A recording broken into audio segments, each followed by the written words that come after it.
Welcome to Yashu R K. Vlogs. ನಾವಿವತ್ತು simple ಆಗಿ ಈಸಿಯಾಗಿ ಹೆಸರುಕಾಳು ದೋಸೆ ಯಾವ ಥರ ಮಾಡೋದು ಅಂತ ನೋಡೋಣ ಬನ್ನಿ. ಇದಕ್ಕೆ ಬೇಕಾಗಿರೋ ಇಂಗ್ರೀಡಿಯೆಂಟ್ಸು ನೈಟ್ ಫುಲ್ ನೆನೆಸಿಟ್ಟಿರೋ ಒಂದು ಬೌಲಷ್ಟು ಹೆಸರುಕಾಳು ತೊಗೊಂಡಿದ್ದೀನಿ. ಮತ್ತು ಇದ್ರ ಜೊತೆಗೆ ಸ್ವಲ್ಪ ಅಕ್ಕಿ ತೊಗೊಂಡಿದ್ದೀನಿ. ಇದನ್ನು ಸಹ ನೈಟ್ ಫುಲ್ ವಾಶ್ ಮಾಡಿಬಿಟ್ಟು ತೊಳೆದು ನೆನೆಸಿಟ್ಟಿದ್ದೀನಿ. ರುಚಿಗೆ ತಕ್ಕಷ್ಟು ಉಪ್ಪು, ಕೊತ್ತಂಬರಿ ಸೊಪ್ಪು ಸ್ವಲ್ಪ ತೊಗೊಂಡಿದ್ದೀನಿ. ಮತ್ತು 3 ದಪ್ಪ ಈರುಳ್ಳಿ ತೊಗೊಂಡಿದ್ದೀನಿ, ಆನಿಯನ್ ತೊಗೊಂಡಿದ್ದೀನಿ, ಮತ್ತು ಕ್ಯಾಪ್ಸಿಕಮ್. ಕ್ಯಾರೆಟ್ ಇರಲಿಲ್ಲ, ಆಗ ಕ್ಯಾಪ್ಸಿಕಮ್ ತೊಗೊಂಡಿದ್ದೀನಿ. ಮತ್ತು ಡೀಪ್ ಫ್ರೈ ಮಾಡೋದಕ್ಕೆ ತುಪ್ಪ ತೊಗೊಂಡಿದ್ದೀನಿ, ಮತ್ತು 4 ಹಸಿಮೆಣಸಿನ್ಕಾಯಿ. ಈಗ ಹೇಗೆ ಮಾಡೋದಂತ ನೋಡೋಣ. ಒಂದು ಜಾರಿಗೆ ಹೆಸರುಕಾಳು ಹಾಕೋತಾ ಇದ್ದೀನಿ, ಮತ್ತು ಅಕ್ಕಿ ಮಿಕ್ಸ್ ಮಾಡ್ಕೋತಾ ಇದ್ದೀನಿ. ಈ ಹೆಸರುಕಾಳು ಬಂದುಬಿಟ್ಟು ದೇಹಕ್ಕೆ ತುಂಬಾ ತಂಪು. ಈ ಬೇಸಿಗೆ ಟೈಮಲ್ಲಿ ಯೂಸ್ ಮಾಡೋದ್ರಿಂದ ತುಂಬಾ ಒಳ್ಳೆಯದು ಆರೋಗ್ಯಕ್ಕೆ.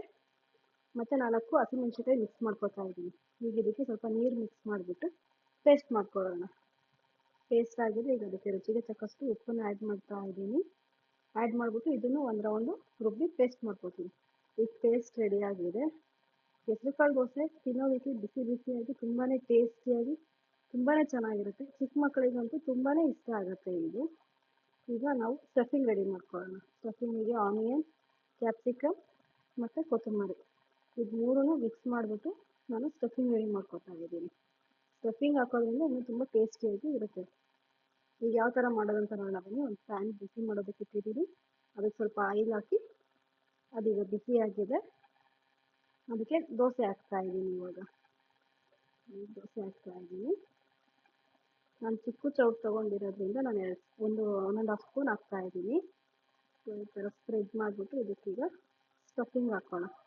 ಇದಕ್ಕೆ ಯಾವ ಥರ ಸ್ಟಫಿಂಗ್ ಹಾಕೋದು ಅಂತ ಅಂದರೆ, ನಾವು ಫಸ್ಟೇ ಮಿಕ್ಸ್ ಮಾಡ್ಕೊಂಡಿದ್ವಿ ಅಲ್ವಾ, ಅದನ್ನು ಈ ಥರ ಸ್ಟಫಿಂಗ್ ಮಾಡಿದ್ರೆ ತುಂಬ ಟೇಸ್ಟಿಯಾಗಿರುತ್ತೆ. ಡೀಪ್ ಫ್ರೈನೂ ಆಗಿರುತ್ತೆ. ಅದ್ರ ಜೊತೆಗೆ ಇದು ದೋಸೆ ಜೊತೆ ಇದು ಡೀಪ್ ಫ್ರೈ ಆಗಿರುತ್ತೆ.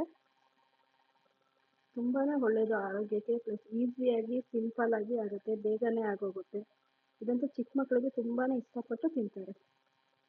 ಈಗ ಅದಕ್ಕೆ ನಾನು ತುಪ್ಪ ತೊಗೋತಾ ಇದ್ದೀನಿ. ತುಪ್ಪ ಆದರೂ ತೊಗೋಬೋದು, ಇಲ್ಲ ಮನೇಲಿ ಆಯಿಲ್ ಇದೆ ಆಯಿಲ್ ಆದರೂ ತೊಗೋಬೋದು. ತುಪ್ಪನೇ ತೊಗೋಬೇಕು ಅಂತ ಏನಿಲ್ಲ. ಸೊ ನಮ್ಮ ಮನೇಲಿ ತುಪ್ಪ ಇತ್ತು, ಹಾಗಾಗಿ ತುಪ್ಪ ಯೂಸ್ ಮಾಡ್ಕೊತಾ ಇದ್ದೀನಿ. ನೋಡಿ ಈಗ ಇದು ಬಾಯ್ಲ್ ಆಗಿದೆ. ತಿರುಗಿಸ್ತಾ ಇದ್ದೀನಿ. ನೋಡಿ ಈ ಕಡೆನೂ ಡೀಪ್ ಫ್ರೈ ಆಗುತ್ತೆ. 2 ಸೈಡು ಫ್ರೈ ಆಗಿದೆ.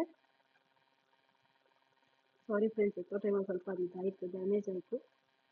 ಇದು ನನ್ನ ಫಸ್ಟ್ ಬ್ಲಾಗು. ಪ್ಲೀಸ್ ಎಲ್ಲರೂ ಸಪೋರ್ಟ್ ಮಾಡಿ, ಲೈಕ್ ಮಾಡಿ.